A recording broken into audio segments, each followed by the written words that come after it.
Bonjour les graphes et ravi de vous retrouver pour cette nouvelle vidéo donc consacrée à l'analyse des marchés. Donc semaine, on avait parlé la semaine dernière, je pense que j'avais parlé de moissonneuse-batteuse. Ouais, je pense que c'est un petit peu ça. Globalement, on voit de toute manière le marché qui continue d'être très sélectif, c'est-à-dire on a quelques valeurs qui résistent plutôt pas mal, mais l'essentiel des valeurs de croissance qui continuent à se faire un petit peu taper dessus, sans rebond aucun pour la plupart d'entre elles. Mais on va voir un petit peu dans le détail plus tard. Ça vaut quand même le coup de continuer de regarder. On le sait donc, on est un petit peu voilà, dans cette lessiveuse où on est un petit peu partagé, le marché est partagé. Globalement, c'est toujours la même chose. Quand on est dans des périodes d'incertitude comme ça, qu'il n'y a pas trop de visibilité, c'est le moment où on est dans la moissonneuse-batteuse et le marché fait du zigzag.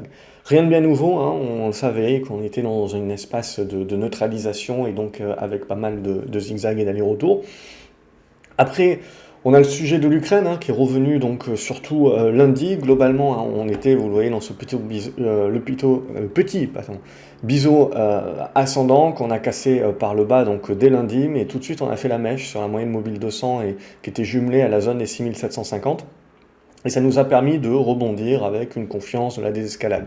Bon, globalement, on peut se dire que Poutine a bluffé, Biden et les Européens ont décidé, pour les amateurs de poker, de coller globalement le bluff de Poutine. Voilà, bon, après on peut se dire tout ce qu'on veut. On en discutait justement avec Frédéric un petit peu plus tôt. Je trouve qu'il a une image qui est assez intéressante. C'est-à-dire qu'on a beau croire qu'il n'y a pas vraiment d'intérêt pour Poutine d'y aller, si ce n'est de motiver un petit peu la population un petit peu du Donbass pour facilement devenir russe. Il ne faut pas oublier que Poutine, quand même, économiquement, la Russie est aux abois, et ça depuis des années.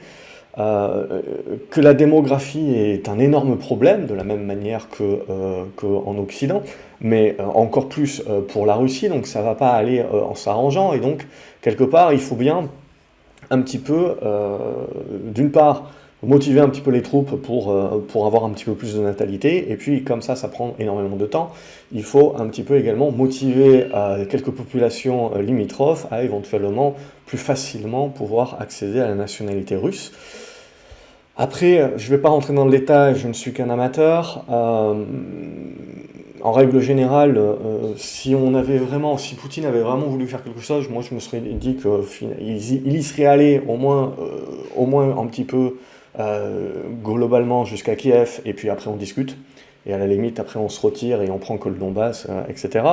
Mais là, le fait d'attendre, je veux dire, ce qui change quand même globalement, je dirais, d'il y a 8 ans et de la Crimée, il y a presque 8 ans et de la Crimée, c'est qu'il y a un front uni quand même au niveau de l'Europe, et que mine de rien, même si la Russie reste quand même supérieure, si elle décidait d'attaquer maintenant, ça serait quand même énormément de pertes qu'il faudrait justifier beaucoup plus que si elle avait attaqué un petit peu plus rapidement. Donc moi je pars du principe que voilà, je vous l'avais dit, au risque de passer pour un couillon, je pars du principe pour moi que c'est de la négo. Après la problématique, comme Frédéric en a parlé plus tôt, on voit que les US poke énormément. Euh, le risque évidemment, c'est que quand vous avez un chat qui est dos au mur et qui ne voit pas d'échappatoire, c'est à ce moment-là qu'il vous griffe. Donc là, voilà, c'est toujours la même problématique où on sait bien que le politique a des fois besoin de dévier un petit peu le regard des problématiques internes au pays. Donc on peut voir l'inflation comme étant ces problématiques-là, et on fait un petit peu, quelque part, durer le plaisir, entre guillemets. Je ne rentre pas dans les détails plus stratégiques, bien entendu, ce n'est pas mon rôle. En tout cas, ce que l'on voit, c'est que on se bat entre discours et contre-discours. C'est pas bien important. Je pars du principe que, à titre personnel, même si Poutine devait attaquer éventuellement le marché, en effet, prendrait pas ça bien, mais pour combien de temps? Une séance, deux séances? Je pense que le marché, en fait, a beaucoup plus de difficultés quand il est dans l'incertitude que quand réellement la mauvaise nouvelle arrive, parce qu'en règle générale, on l'a pricé. C'est la même chose que quand on a peur de l'inflation, quand on a peur de la hausse des taux. Voilà, ça c'est des choses qui price. Et ce qu'il faut, c'est réfléchir à l'après. Une fois en fait que les événements dont on avait peur tous ces derniers mois arrivent, en règle générale, ils sont déjà pricés par le marché. Par contre, le marché, il essaye de réfléchir au coup d'après. C'est pour ça que j'ai essayé de vous publier plusieurs vidéos. C'est quoi le coup d'après? C'est se poser quelques questions quand même sur la croissance et donc la marge des bénéfices des sociétés. Dans un monde inflationniste où l'épargne a été rognée au fur et à mesure et donc les particuliers et les épargnants sont de plus en plus regardants et donc toutes les entreprises ne vont plus pouvoir avoir un pricing power. On va vraiment retrouver les vraies entreprises qui ont un vrai pricing power et qui vont l'avoir, mais les autres vont le perdre, donc ça va rogner sur les marges. Donc en gros, on a toutes ces questions-là, évidemment, qui se posent avant cela. La courbe des taux, je vous en avais parlé, tout un tas de choses comme ça. Donc en ce moment, évidemment, il n'y a que l'Ukraine sur le papier, mais je dirais que les choses essentielles pour le marché, c'est avant tout, comme on en a parlé, surtout cette question de la croissance et des marges bénéficiaires des entreprises dans les prochains trimestres. Et in fine, je dirais, au-delà de la hausse des taux de la Banque centrale, c'est la réduction du bilan. Et là, quand on parle de réduction du bilan, évidemment, c'est de combien? Et surtout, avec quel étalonnage. Donc ça, c'est pour moi les éléments qui seront les plus importants et qui seront vraiment directeurs, je dirais, pour la tendance future. Donc actuellement, quand on regarde et qu'on se concentre sur la tendance actuelle, on voit un CAC 40 donc, qui fait énormément de zigzags. Globalement, ça fait 3 mois qu'on n'a rien fait, donc énormément de zigzags sur les indices. Et c'était ce qu'on s'était dit, hein, dans le sens où un investisseur passif dans de l'investissement indiciel risque de passer un sale quart d'heure ou tout du moins de vivre une espèce de zigzag sans pour autant avancer. Par contre, un investisseur beaucoup plus actif et beaucoup plus dans la sélection de ses actions risque d'avoir un meilleur moment ou un plus mauvais s'il fait évidemment des mauvaises sélections, ce qui est mon cas un petit peu en ce moment. Et donc ça, c'est ça aussi qui est important de comprendre, c'est donc de bien connaître, on s'en était parlé dans précédentes vidéos, c'est de connaître votre profil et de gérer ce profil-là et donc de se poser les bonnes questions, je vous l'avais dit, avant qu'on se retrouve un petit peu dans une situation inconfortable. C'est parce que quand on se retrouve dans la situation inconfortable, c'est là qu'on se rend compte en effet qu'on avait des prises de risques trop importantes. Mais c'est avant qu'il faut se poser les bonnes questions. Donc je sais plus, ça faisait 1 mois ou 2 mois peut-être, ou peut-être plus, je sais plus, que je vous avais posé ça comme question, qui était pour moi le centre. Donc l'idée là, pour moi, globalement, c'est qu'on a passé toute la semaine en gros en mode espoir. On a tenu un support, on a eu une bonne réaction et puis en fait on a consolidé cet espoir-là. Lundi prochain, les US sont fermés, l'Europe est ouverte, donc globalement peut-être que lundi il n'y aura pas d'énormes mouvements. Ce qui moi m'intéresse, c'est qu'on a tenu la zone des 6900 points à ce stade-là. Si on la lâche, de toute manière pour moi c'est un petit peu un no man's land, hein. C'est-à-dire que tant qu'on est là-dedans, je veux dire, il n'y a pas vraiment de tendance qui va se dégager. Alors certes, il y a quelques valeurs, bien entendu, qui performent mieux que d'autres, mais globalement, on reste un petit peu dans la moissonneuse batteuse. Et ce qui m'intéressera un petit peu plus fortement pour redevenir un peu plus positif et éventuellement voilà, reprendre une partie risque, c'est de casser notamment cette zone j'avais parlé des 7030 points qui a servi de résistance, donc ça serait de passer au-dessus de ces 7030 points, mais surtout la zone des 7070, 7100. À ce stade-là, voilà, pour l'instant, on sent plus que ça a pris pas mal de force aux acheteurs, les acheteurs continuent de s'user, mais pour l'instant, ils tiennent. Là où il faudra être un petit peu plus méfiant, évidemment, c'est si on se met à lâcher ces 6750 points. Là, on pourrait éventuellement accélérer les choses, mais comme je vous ai dit, il y a quand même des supports importants. Après, c'est de savoir quels vont être les supports vraiment importants pour le marché. Dans cette zone des 6006 à 6660, il y a déjà une bonne zone, et après, il y a cette oblique ici qui est aux alentours des 6550. Voilà, mais globalement, pour moi, j'aurais toujours un petit peu une pente neutre avec un aspect prudent, tant qu'on est dans cette zone-là. Mais ça, c'est quand on regarde le CAC 40, hein, et autant l'illusion des indices fonctionnait justement parce qu'on ne voyait pas pendant toute l'année 2021 à regarder que les indices, on ne voyait pas que vous aviez plus de la moitié de la cote qui se prenait des tampons, où le crack avait déjà eu lieu. Maintenant, ce que l'on constate en fait, c'est que les indices commencent à patauger, et puis alors le CAC 40, on va dire que lui, c'est quand même celui un petit peu qui garde la tête au-dessus de l'eau. Quand on regarde d'autres indices, notamment américains, c'est un petit peu plus, c'est plus moche. Mais globalement, en gros, ce que l'on ressent, c'est que c'est les grosses valeurs maintenant, et puis on l'a vu avec les résultats, dès que les résultats n'étaient pas conformes ou que les perspectives étaient un petit peu plus prudentes, c'était tarif de groupe hein, à moins 20, moins 30%, sur des très très grosses capes quand même, donc c'est pas négligeable. Donc c'est ça aussi, quand on avait parlé de volatilité, de prorata, de faire attention par rapport à ça, c'est de ça qu'il était question également. Donc là, voilà, c'est vraiment dans ce type de marché-là que l'on est. Il ne faut pas oublier également que malgré toutes ces claques, etc., c'est un marché qui a encore énormément de cash, énormément de liquidité. Il y a du cash qui est sorti de l'obligataire avec la montée des taux. Alors il y est revenu un petit peu sur la fin de semaine parce que un coup Poutine il se retire, un coup il se retire pas, puis il y a un obus, il y a un truc.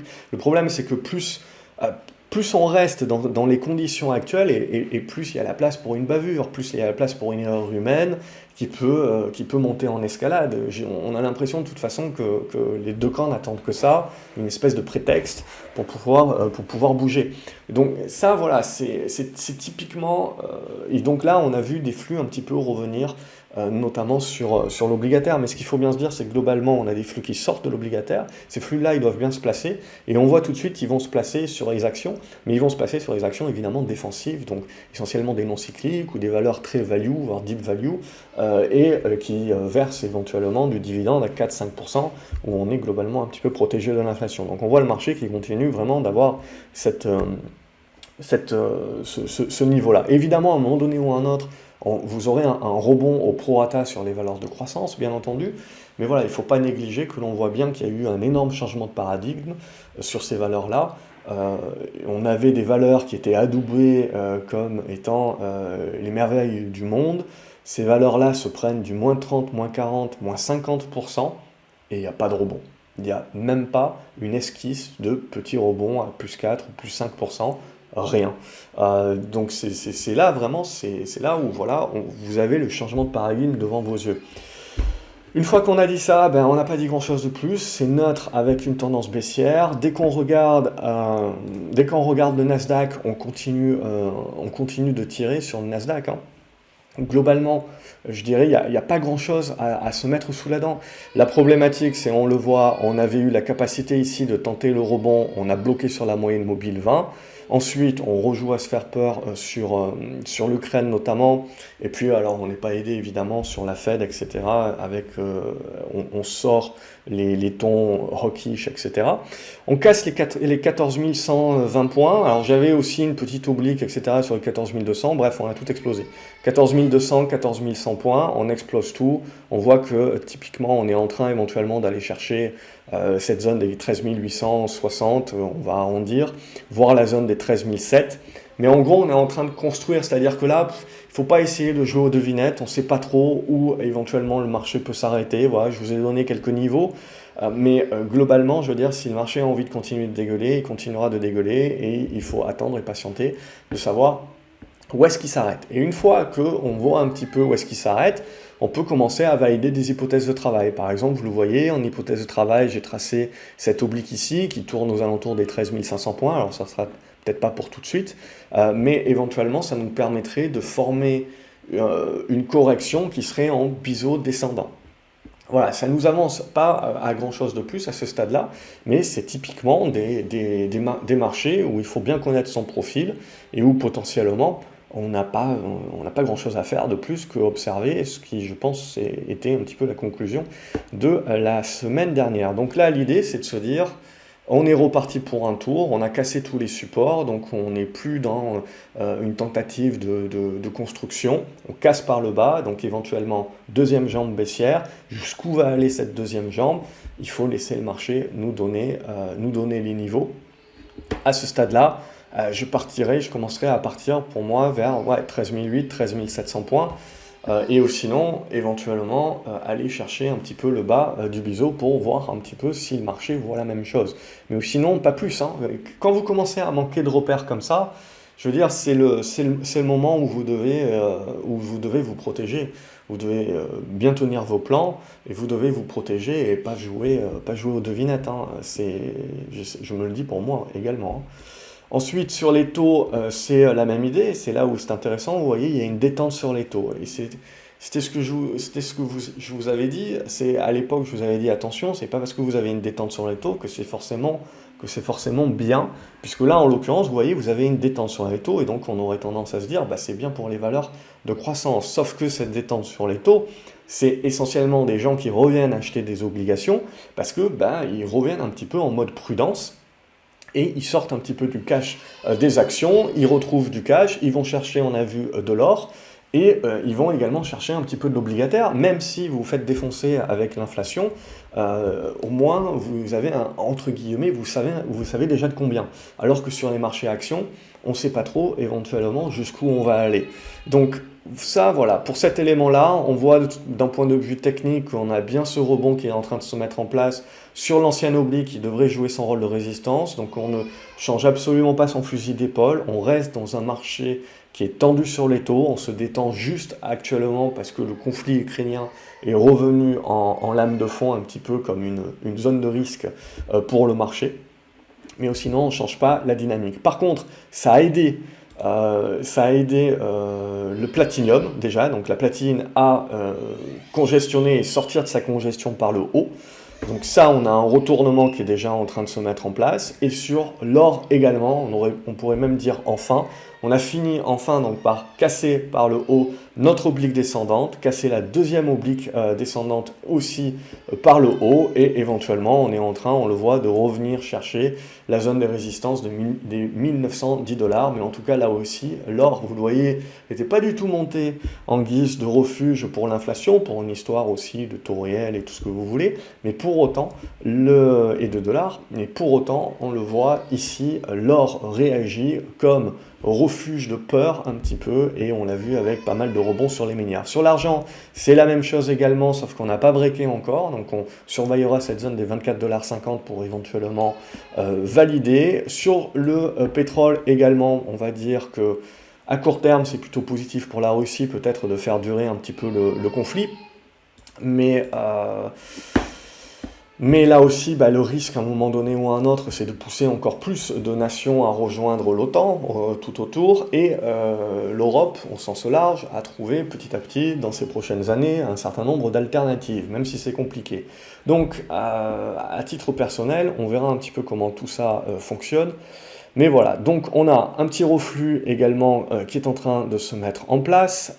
Ici, c'est quelque chose de sain à ce stade-là, ce reflux sur le pétrole, mais bien entendu, ça casse un petit peu la dynamique des valeurs pétrolières qui soutenaient un petit peu les indices les plus value. Donc là aussi, on a en gros pas grand-chose qui retient les indices. Au niveau de l'euro-dollar, ici, on voit en gros qu'on a un reflux de l'euro. Là aussi, c'est la même chose que l'obligataire. Il faut éviter de le voir comme autre chose qu'une peur. Et donc, on va chercher un petit peu des actifs entre guillemets sans risque et on retourne sur de l'obligataire, même si ça nous coûte de l'argent. On retourne sur du dollar parce que, ça paye autour de 2% d'avoir des dollars, ça paye toujours mieux que de l'euro. Donc, on ne joue pas encore le retournement. On voit que le conflit ukrainien, ces 2 derniers jours, c'est vraiment bien immiscé. Donc le marché qui pour l'instant avait surtout senti le bluff, sent peut-être que ça sent un petit peu trop, que ça dure un petit peu trop comme je vous avais dit, et que potentiellement à un moment donné, pas parce qu'on avait envie d'y aller au premier coup, mais des fois pour ne pas perdre la face, c'est des problématiques derrière qui sont moins stratégiques qu'on ne peut le croire, je pense, je les mettrais plus psychologiques, hein. Il faut éviter de croire, je pense qu'il y a des grandes stratégies derrière tout ça. Il y a potentiellement du pied dans la porte, c'est-à-dire qu'on demande quelque chose, ou c'est plutôt la porte au nez, on demande quelque chose de très important et notre but vraiment final et notre vrai objectif c'était quelque chose d'un petit peu moindre et donc ça sera plus facile de l'accepter. Mais voilà, je pense pas non plus qu'il y a un échiquier là-dedans et je pense en gros qu'on va jouer les pions au fur et à mesure. On va regarder quelques actions, même si évidemment c'est un petit peu le bagne actuellement, on n'a pas grand chose de plus. On a ADP, donc pour moi, qui est arrivé sur sa zone de résistance, hein. On avait parlé de la zone des 140 euros, on est allé la chercher. On reflue un petit peu, rien de bien méchant à ce stade-là, il y a des prises de profit également qui se mettent en place. J'avais dit, il ne faut pas omettre que vous allez à un moment donné continuer d'avoir des appels de marge. On voit les valeurs de croissance n'ont fait absolument aucun rebond. Alors les petites caps de valeurs de croissance ont fait des bons rebonds et sont éventuellement pour certaines d'entre elles dans des constructions assez intéressantes. Alors il faudra encore les confirmer. Par contre c'est les grosses caps, on le voit, qui font aucun rebond du tout. Donc ça sera, à un moment donné il y aura un prorata, il y aura quelque chose comme ça. Mais ça aussi, il ne faut pas négliger le fait qu'à un moment donné, ça fait des appels de marge et qu'on est même obligé de sortir des valeurs value à un moment donné des portefeuilles qui sont également impactés et même des valeurs énergie, même si les prix du pétrole restent très élevés. Donc une fois qu'on a ADP, on a une consolidation qui se met en place. Air France, même chose, ils ont remis l'augmentation de capital sur la table, mais c'était quelque chose d'assez connu. Donc voilà, c'était l'épée de Damoclès qu'on avait au-dessus de la tête. Globalement, pas grand-chose de mieux. De toute façon, on n'avait pas réussi à casser encore par le haut, si ce n'est à améliorer un petit peu la tendance. Au niveau d'Apple, alors ça va être important parce que Apple, jusqu'à présent, vous voyez, se tient très très bien. Mais alors, il y a Apple, quoi. Et là, on le voit, c'est en train de se dégrader. On va certainement, à mon avis, lâcher ces 166$. Et après revenir un petit peu travailler cette zone des 160, mais là, vu la pondération d'Apple, je veux dire, ça sera un petit peu un coût supplémentaire sur la tête, notamment du Nasdaq. Donc c'est pour ça que voilà, j'ai envie plutôt, on sent, de toute façon, à ce stade, les probabilités sont clairement baissières, dans une continuité baissière. Donc il faudra vraiment un événement qui soulage le marché. Là, je dirais, c'est le moment un petit peu de passer en mode risk-off. De toute façon, c'est déjà validé depuis hier. ArcelorMittal, même chose. On neutralise énormément la tendance. Donc je dirais que voilà, il n'y a plus grand chose à attendre maintenant, sauf si on venait à redépasser les 30€.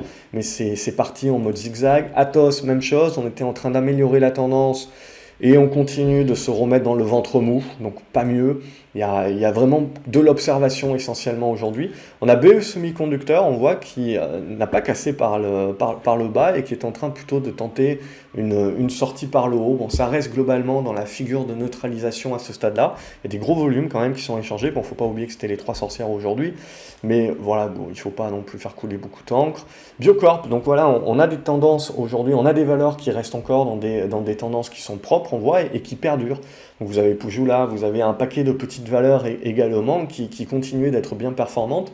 Et on voit qu'ils ne sont pas réellement impactés. Donc on voit, on n'a pas non plus une peur sur le marché qu'on bazargue tout sans discrétion aucune.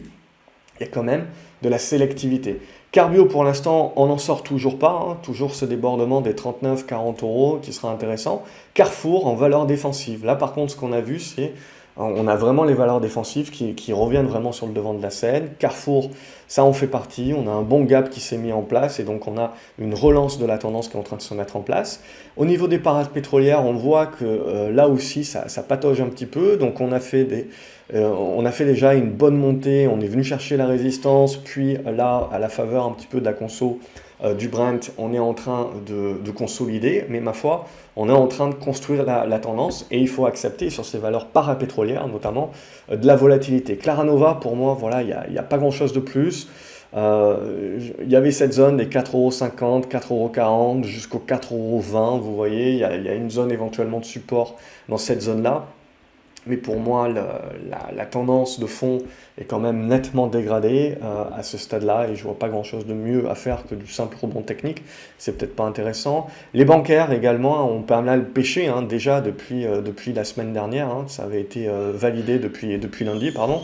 Et donc là, c'est intéressant. Hein. C'est intéressant justement dans le sens où on voit également que c'est ce que j'essayais de vous dire, c'est de faire attention, de ne pas être en mode la value, c'est magnifique, etc. Il y a vraiment une grosse sélectivité du marché et il ne faut pas omettre que ces valeurs-là aussi peuvent être attaquées. Pas nécessairement pour des raisons que le business est pourri, etc. et qu'elles ne vont pas s'en tirer. Là, en l'occurrence, le marché a commencé à voir également ce que j'avais essayé de vous dire il y a 2 semaines. c'est l'aplatissement probable de la courbe des taux. Et dans ce cas-là, même si vous avez les taux qui remontent, tout le monde a passé du temps à vous expliquer que pour les banques c'était génial, sauf qu'évidemment la plupart du temps on vous parle d'inflation, on vous parle de la montée des taux et on vous parle que c'est génial pour un secteur d'activité, quand vous êtes déjà un petit peu sur la fin du mouvement. Évidemment le marché lui il avait anticipé bien en amont le coup. Par contre, maintenant, la prochaine anticipation, c'est de se dire, ah ok, montée des taux, oui, mais il ne faut pas oublier que les taux court terme sont en train de remonter aussi très très rapidement.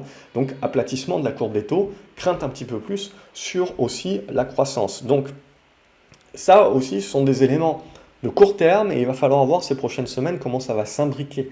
C'est juste important, voilà, pendant les quelques séances qui viennent et les semaines à venir, de laisser faire le marché, de laisser le marché vous montrer un petit peu quelles sont les frontières.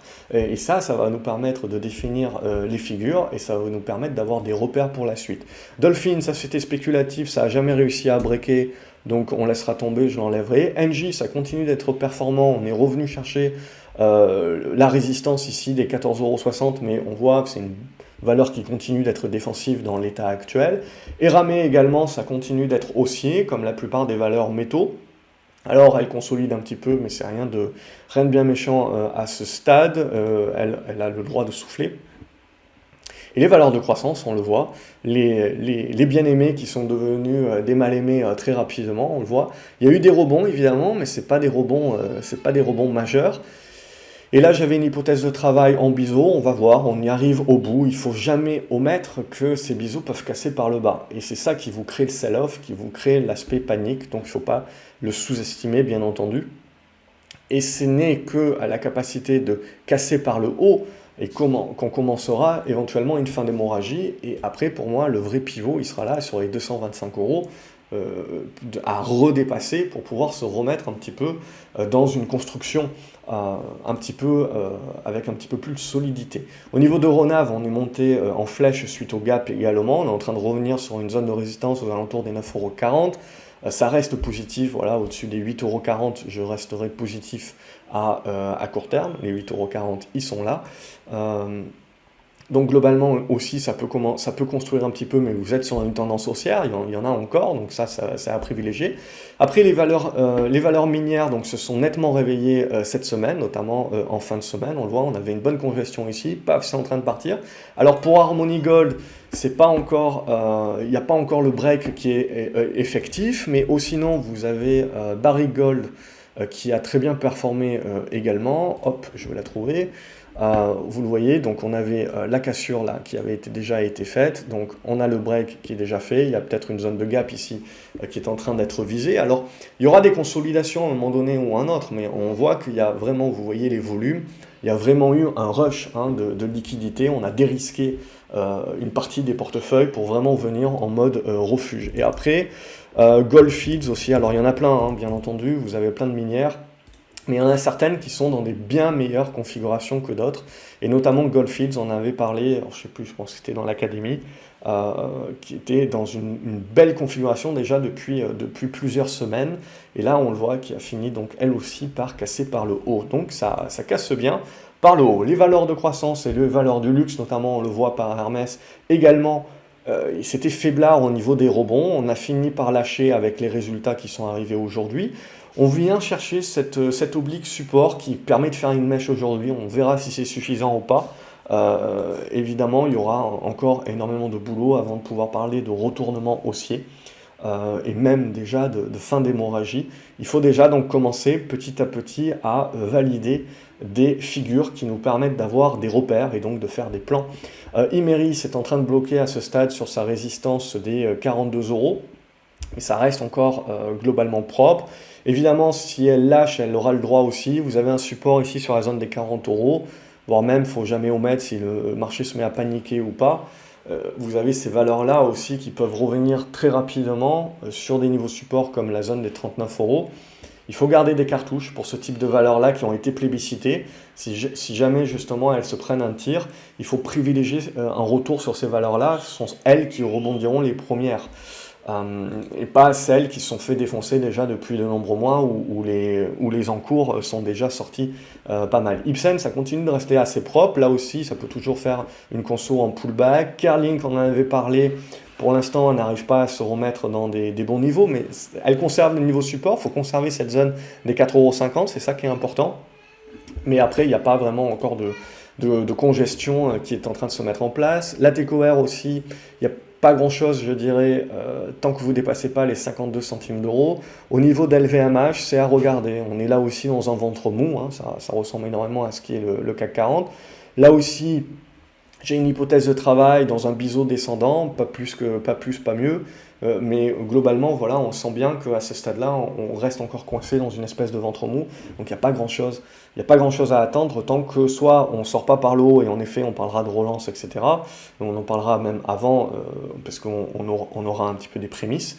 Et si vous sortez par le bas, il faut se méfier parce que si on commence à avoir des sell-off sur des valeurs de luxe qui sont ultra pondérées dans l'indice, évidemment, je ne vous fais pas un dessin de ce que ça donnera sur le CAC 40. Morel et Prom continue de travailler sa zone de résistance, mais pour l'instant, ça n'arrive pas à passer, donc déborder les 2,80 €, c'est ça qui sera intéressant. Au niveau de Nacon, ça reste toujours assez neutre et en construction. Il faudra redépasser les 5,50 € pour positiver. Au niveau de l'énergie, on voit des petits titres, hein. Quand le marché panique vraiment, il balance tout, hein, et surtout les petits titres, ce sont les plus dangereux à détenir parce qu'il n'y a pas suffisamment d'encours, ça se retourne comme une crêpe et il suffit d'un petit peu de volume qui veulent absolument sortir en mode à tout prix, et ces valeurs-là se font creuser.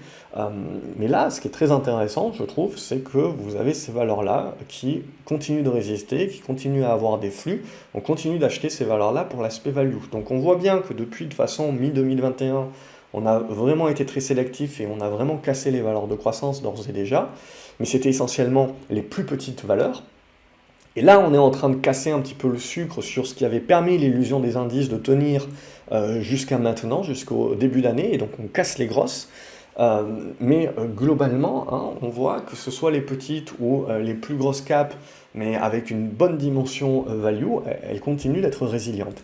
Ontex, même chose, alors ça reste des tendances baissières de fond hein, sur Ontex, mais on a quand même une résilience cette semaine. Alors il faudra voir si ça se confirme évidemment, mais on a une bonne tenue. Orange également, vous voyez, Orange, pour que ça fasse un mode ligne droite comme ça, c'est pas une biotech, hein, c'est là où c'est très intéressant et ça vous confirme bien un petit peu dans quelle mentalité le marché est. Donc là, on arrive sur une zone de résistance, éventuellement pour une petite consolidation, rien de bien méchant, au prorata de la hausse éventuellement, sans remettre en cause la hausse, mais voilà, ça fait typiquement partie des valeurs défensives à ce stade-là. Prosus également, pour moi, je vous l'avais dit, on reste dans un côté défensif, on n'arrive pas à redépasser la médiane, donc ça c'est un premier point bloquant. On casse derrière une oblique support, deuxième point bloquant, et on est en train de casser les anciens plus bas. Alors, on peut éventuellement toujours tracer d'autres choses, hein, mais l'idée, voilà, c'est de se dire qu'à ce stade-là, pour l'instant, Prosus, on laisse de côté également, et on attend que le marché nous valide un support. Quantum Genomics, pour l'instant, a fait un bon rebond également, mais c'est un rebond qui est en fait revenu sur l'ancien oblique support qui devient résistance. Donc, tant que vous n'arrivez pas à remonter au-dessus des 4,30, 4,40, ça va rester compliqué. Renault, les résultats étaient bons, mais finalement, on les a vendus, c'est-à-dire que le marché était un petit peu compliqué.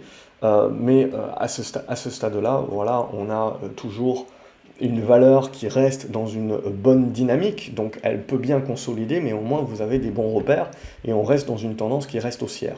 Au niveau de Ruby également, il y a pas mal de volatilité, ça se cherche, mais on reste bien construit, donc entre cette zone des 28 € et des 32 €, il va falloir maintenant attendre de voir la congestion. Sanofi aussi, ça continue de rester solide à ce stade-là. Alors on ne gagne pas les 100 et les 1000 avec ces valeurs-là, vous n'avez pas une volatilité énorme qui fait que vous pouvez les trader, mais pour un investisseur lambda qui préfère rester quand même un petit peu sur le marché, il y a quand même des valeurs aujourd'hui qui vous permettent un petit peu de surnager.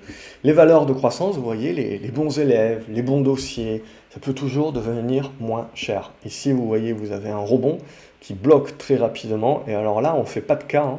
On casse directement le support des 350. Il va falloir laisser, hein. Après, évidemment, on peut tous commencer à regarder le graphique, à regarder où sont les supports, jouer aux devinettes et se dire, oui, ça y est, le marché a rebondi exactement là où je pensais. Ce qui est important, plus important pour moi, c'est de laisser le marché faire, éventuellement. Ce qui est important pour moi, c'est de tracer plutôt les résistances, parce que c'est vraiment quand ces résistances-là seront cassées qu'on pourra se dire, ouais, on est en train de renverser un petit peu la table, mais ou sinon, je veux dire, c'est essentiellement pour l'instant des valeurs qui continuent d'être en souffrance, qui vont aller chercher des supports, qui vont faire des rebonds au prorata, hein. Il y aura des choses intéressantes à faire dessus, mais pas encore pour le moment, on le voit. SMCP, ça continue d'être résilient là aussi. Alors il faudra réussir à casser les 7,50 € par le haut. Solution 30, c'est mi-résilient, mi-figue, mi-raisin, hein. Globalement, on continue de tenir un petit peu la congestion ici. Mais il faudra veiller quand même à en sortir par le haut incessamment sous peu. La sortie par le bas est toujours possible, bien entendu.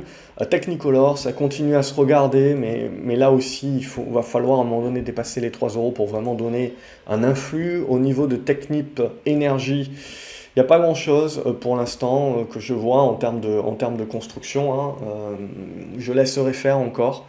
J'aimerais bien, alors on verra, hein, si le titre revenait vers cette zone des 12,50 €, 12,70 €, hein, dans cette zone à peu près, ça serait une zone pour moi où j'aimerais bien renforcer éventuellement. Mais pour l'instant, on n'y est pas. Et Thiel Bonds, c'était l'action que je vous avais montrée la semaine dernière. Et je vous avais dit, c'est ça qui est intéressant de regarder, c'est les petites capes. Parce que quand on regarde les petites capes américaines de croissance, hein, c'est une valeur cannabis, donc typiquement croissance, même s'ils ne sont pas très loin, je crois, des profits. Mais bon, toujours est-il. Euh, Vous le voyez, on a eu la capacité. Alors, c'est une tendance baissière indéniable, hein, ça reste une tendance baissière de fond. Tout ce qu'on est en train de voir ici, c'est qu'il y a quand même eu des rebonds un petit peu plus forts, hein, les grosses capes, PayPal, Facebook, etc. Rien. Hein, pendant toute la semaine, il n'y a rien eu.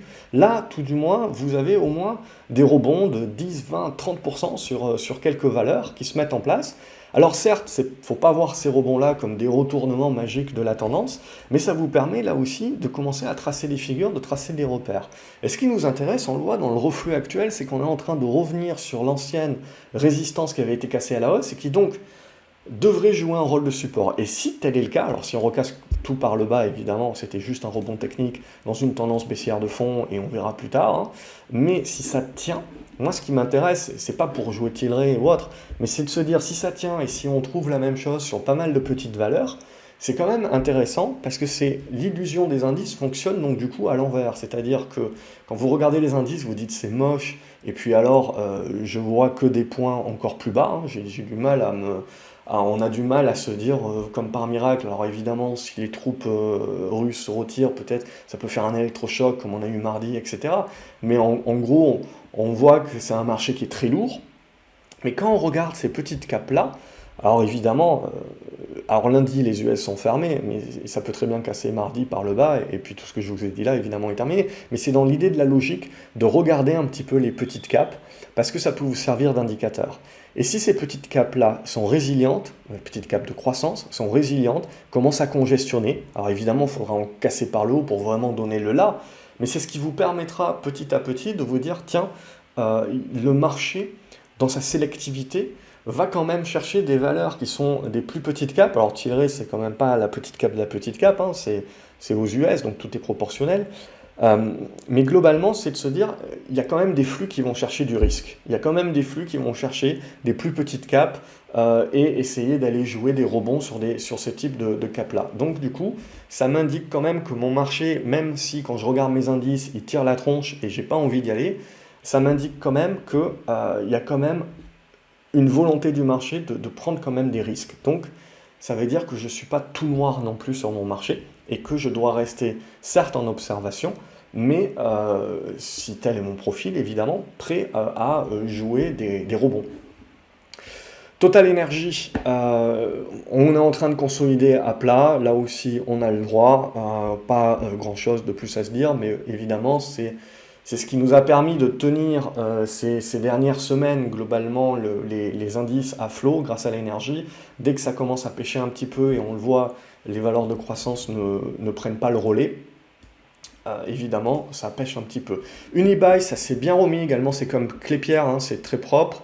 On a cassé, alors on avait cassé une première oblique ici, ici également on joue le retournement, donc on a vraiment les retournements qui sont en train, alors j'ai sorti ça, mais ça c'est intéressant, on a vraiment les retournements qui sont en train de se mettre en place, on voit sur également tout ce qui est valeur tourisme, en gros le marché continue d'acter le retour sur les valeurs value, entre guillemets la fin du Covid, au moins on a terminé un truc, et on espère plus tard évidemment, peu importe, une issue favorable sur les différents conflits. Valeo aussi, je trouve ça propre. Alors il y a de la volatilité, faut pouvoir l'encaisser éventuellement, mais c'est en train de construire une espèce de fin d'hémorragie. Alors bien sûr, il faudra réussir à confirmer, vous le voyez, redéborder cette zone des 28 euros pour vraiment valider, mais c'est intéressant. Valourec nous a fait une assez bonne porte de saloon, donc on a fait une bonne poussée ici, puis derrière, j'ai cru à un pullback et on a traversé tout comme dans du beurre, et aujourd'hui, on a continué